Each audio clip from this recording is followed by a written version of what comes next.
Lorsque le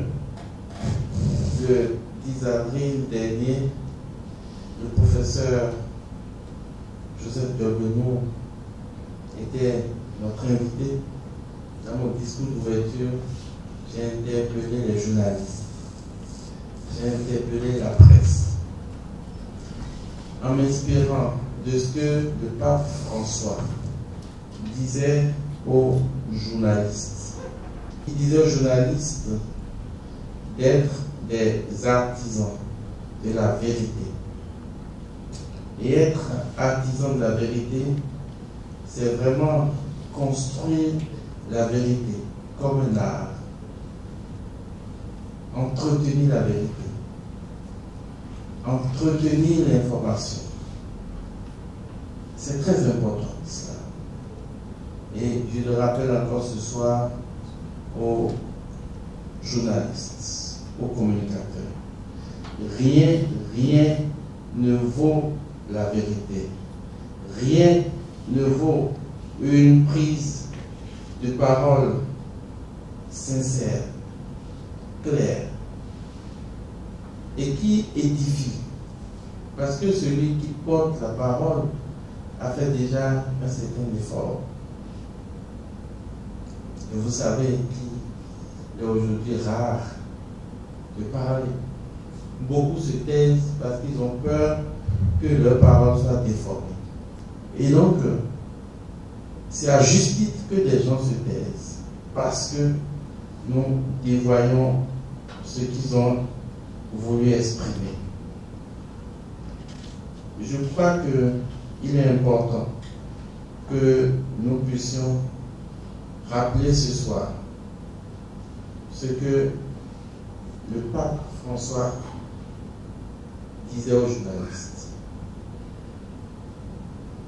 Le premier écueil, explique-t-il, est celui de la désinformation. Je donne une nouvelle, mais je donne la moitié. C'est la désinformation. Ceci va à l'encontre du droit qu'ont les personnes à être informées. Tu les informes à moitié, dit le pape. Tu les informes mal. Deuxième risque, celui de la calomnie. Il y a des médias qui calomnient, dit le pape François, sans aucun problème, et qui ont tellement de pouvoir qu'ils peuvent le faire impunément. À regretter le pape, qui va leur intenter un procès? Personne. La première institution au monde qui n'intente jamais un procès, c'est l'Église. C'est le Saint-Siège. Jamais de procès. Les journalistes accrédités auprès du Saint-Siège le disent. On peut dire tout de l'Église, du pape.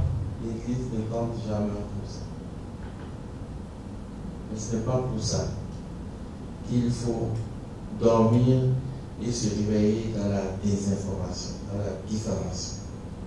Le troisième, la diffamation. Elle est encore plus subtile. Toute personne a droit à la réputation. Souligne le pape.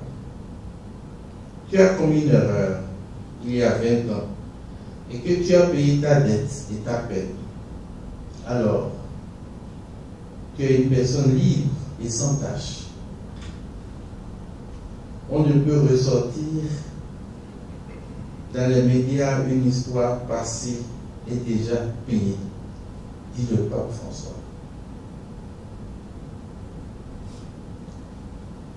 Mise en garde contre l'amour pour les scandales.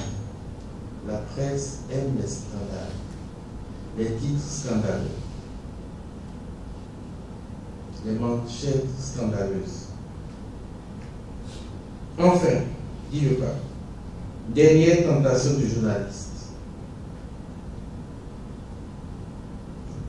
la coprophonie, qu'il définit comme littéralement l'amour de la saleté, l'amour des choses scandaleuses, l'amour des scandales. Certains médias vivent de la publication des scandales, qu'ils soient vrais ou faux. Je voudrais fermer cette introduction en félicitant tous les journalistes qui font encore du vrai journalisme. Ceux qui sont présents chez nous, qui couvrent les activités de l'IAJP. Et sachez que si les personnalités acceptent de venir, c'est parce que vous faites parfois, sinon souvent, une belle couverture médiatique.